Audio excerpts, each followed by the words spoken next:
Samson and Delilah. In the turbulent annals of the ancient world, where faith and fury clashed on blood-soaked battlefields, there are tales of heroes, villains, and the gods they served. But among these legends, one story stands apart. A tragedy etched not in stone, but in the frailties of the human heart. It is the story of a man blessed with the strength of a demigod, yet cursed with a weakness all too mortal.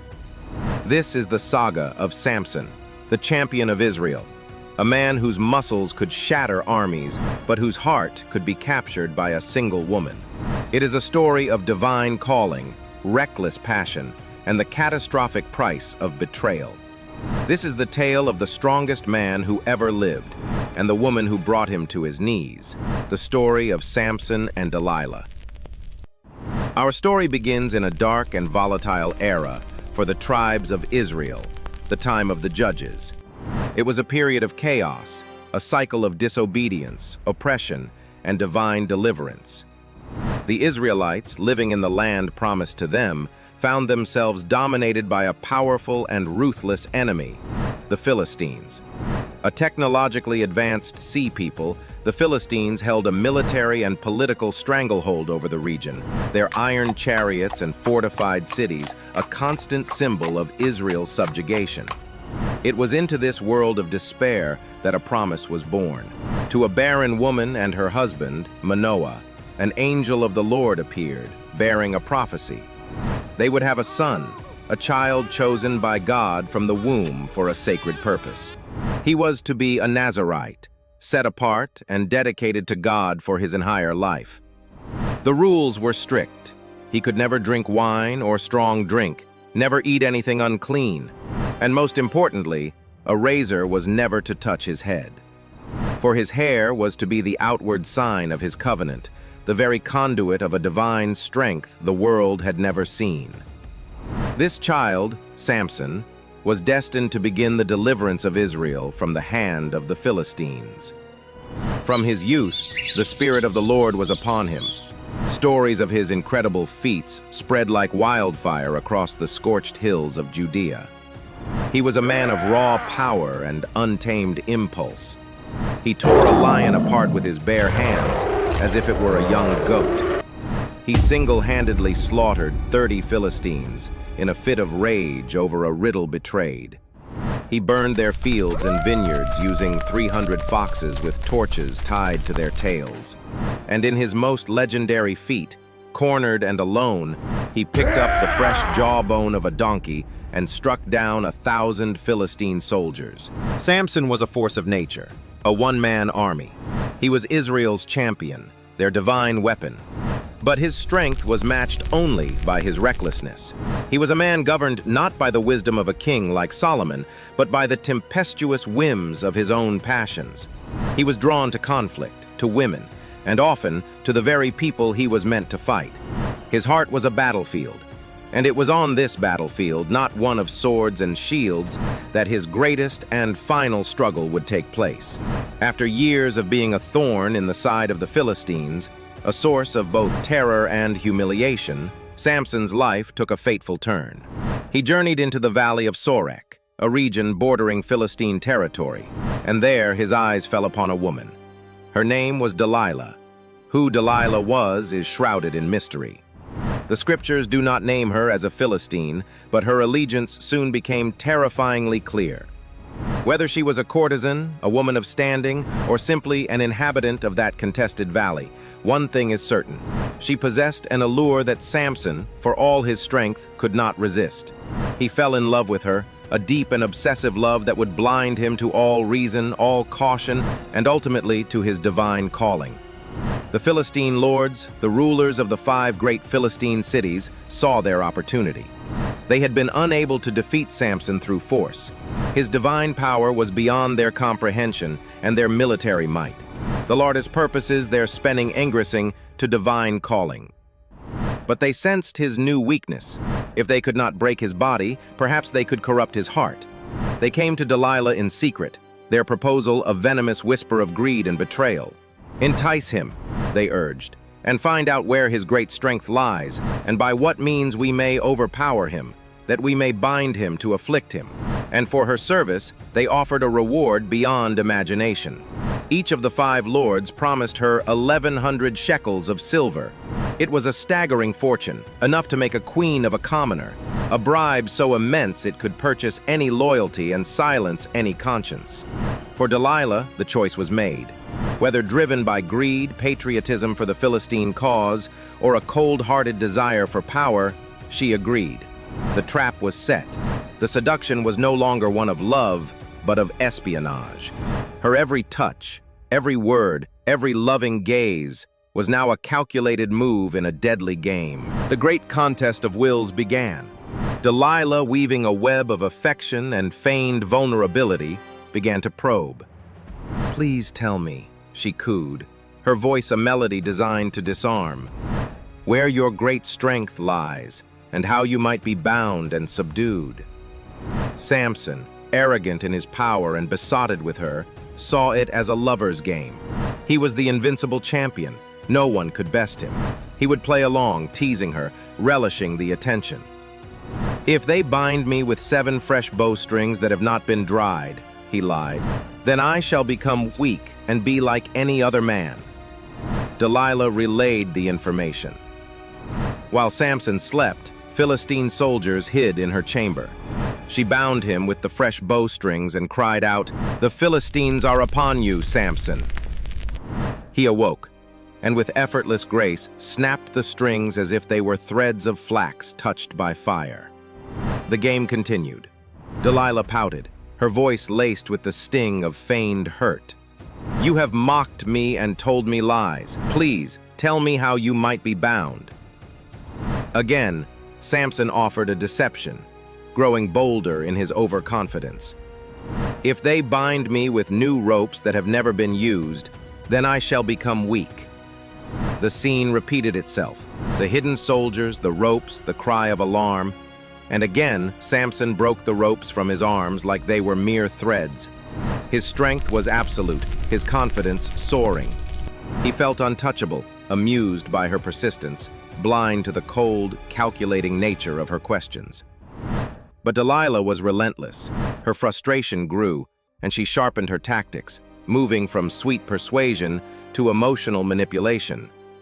"You have mocked me these 2 times," she accused. Her game became more serious, inching closer to the truth. This time, Samson's lie became dangerously specific, involving the very source of his power, his hair.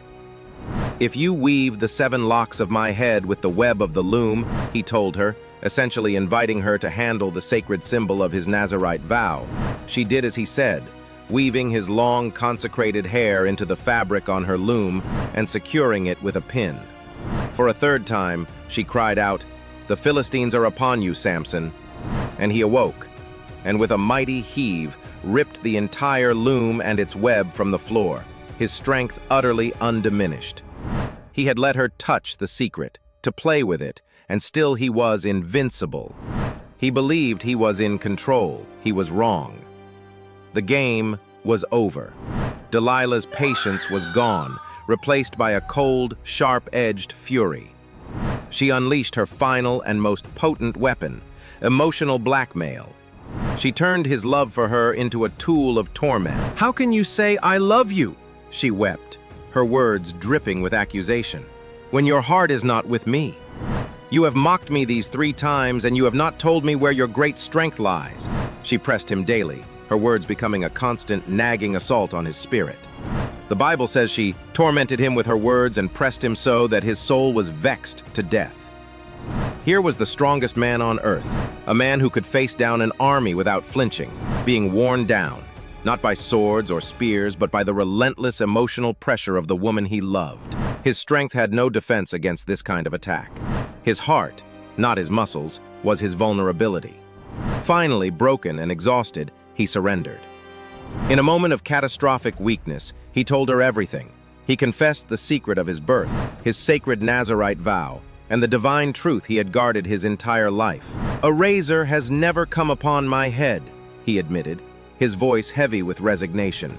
"For I have been a Nazirite to God from my mother's womb. If I am shaven, then my strength will leave me, and I shall become weak and be like any other man." He had given her the key not just to his strength, but to his very soul. He had betrayed his God for the affection of a woman who was betraying him for silver. Delilah knew this was the truth. She sent a message to the Philistine lords. "Come up this once, for he has told me all his heart." They came, the silver clutched eagerly in their hands. She lulled him to sleep, his head resting on her lap, an image of ultimate trust and ultimate betrayal. As he slept, a man crept in and, with a sharp razor, shaved off the 7 locks of his consecrated hair. The covenant was broken. The symbol of his power was gone. Then, for the last time, she cried, "The Philistines are upon you, Samson!" He awoke from his sleep, his mind still clouded with the arrogance of his past victories. He thought, "I will go out as at other times and shake myself free." But the scriptures deliver one of the most tragic lines in all of literature. But he did not know that the Lord had departed from him. He stood up, expecting that familiar surge of divine power, but felt nothing. There was only the cold, hollow emptiness of a man abandoned. The Philistines seized him. His strength was gone. He was, as he had predicted, like any other man. But they did not kill him. Death would have been a mercy. The Philistines sought a deeper, more symbolic vengeance. They gouged out his eyes, plunging the man who was blinded by love into a world of literal, permanent darkness. They bound him with bronze fetters and took him to Gaza, where they put him in a prison. And there, Samson, the mighty champion of Israel, the strongest man who ever lived, was forced to grind grain at a mill, the work of a slave or an animal. His humiliation was complete. He was a public spectacle, a monument to the victory of the Philistines, not just over Israel, but over Israel's God. His fall was not just personal, it was a national and spiritual catastrophe. The man chosen to deliver his people was now their greatest shame. In the darkness of his prison cell, in the endless, monotonous circle of the grinding mill, something began to change. Stripped of his strength, his sight, and his pride, Samson was left with nothing but his thoughts and his God. And as he toiled in his humiliation, the hair on his head, the symbol of his broken covenant, began to grow again. The Philistine lords, drunk on their victory, decided to hold a great festival to honor their god, Dagon. They declared, "Our God has delivered into our hands Samson, our enemy." Thousands of Philistines crowded into Dagon's temple to celebrate, their hearts filled with joy and mockery. And as the celebration reached its peak, they called for the main attraction. "Bring out Samson, that he may entertain us." The blind, broken champion was led out and placed between the 2 central pillars that supported the entire temple roof. The crowd roared with laughter, jeering at the pathetic figure who had once caused them so much terror. But in that moment of ultimate degradation, Samson reached out to the God he had abandoned.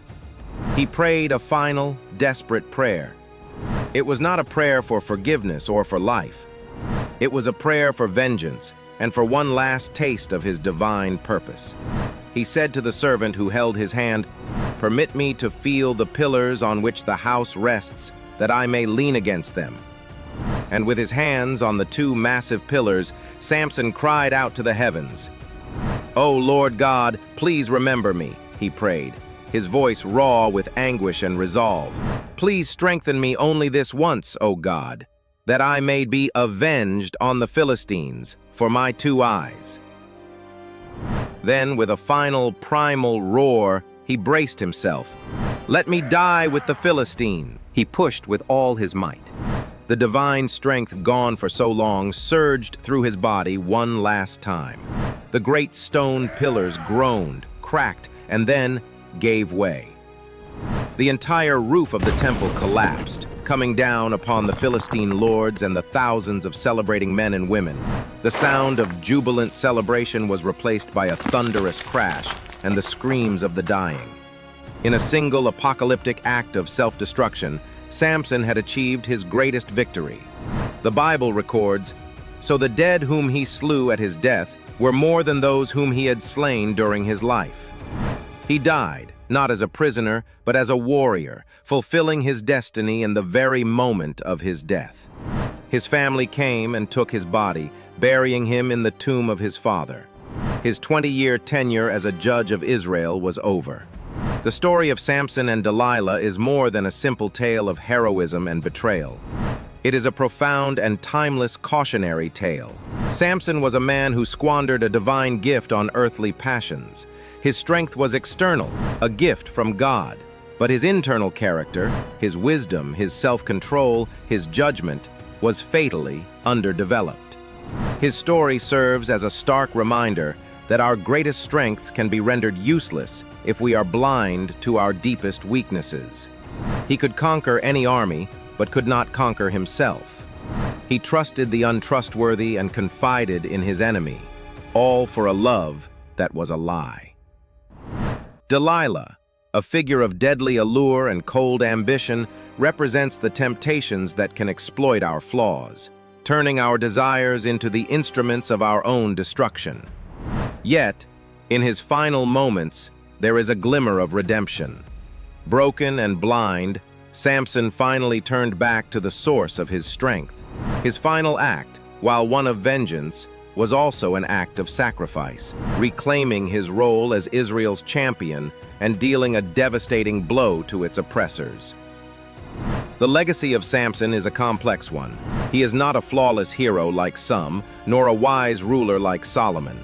He is tragically, powerfully human, a man of immense potential, brought low by his own choices, a symbol of the eternal struggle between the sacred and the profane, between divine calling and mortal desire. His story has echoed through the ages, a powerful lesson that true strength is not just about the power we can exert on the world, but the discipline we can exert on ourselves. Thank you for joining us on this journey into the epic and tragic life of Samson, a man whose legend serves as a timeless warning and a testament to the complexities of the human spirit. The story of Samson and Delilah is not just history, it is a mirror reflecting our own battles with temptation, trust, and the consequences of our choices. The forces at play in his life, divine power, human passion, betrayal, and redemption, are themes that continue to resonate in our own stories today. It teaches us that a moment of weakness can undo a lifetime of strength, and that even in our darkest hour of failure, a path to purpose can still be found. If you were moved by this story and want to explore more incredible sagas from history and scripture, don't forget to hit that subscribe button. Join our community as we uncover the unforgettable tales that have shaped our understanding of heroes, faith, and humanity itself. Until next time, remember that every legend holds a lesson, and the most powerful stories are those that reveal the truths hidden within our own hearts. Stay curious and continue this journey through time with us. Shalom, brothers and sisters. Did you know we have an online store? It's called theroyalremnant.com. We have a variety of clothing and home decor items. Explore our sweatshirts. We have a few different designs and multiple color options. Or navigate to our home decor section and check out our candle designs. We have candles that read Shalom and some that read all praises to the Most High. If you don't see something you love at the moment, sign up for our email list to learn of new items. Grab your free Bible story coloring pages, and your email will be added to our list. Thank you for your support. It encourages us to keep making content and merchandise to boldly share our faith. Shalom.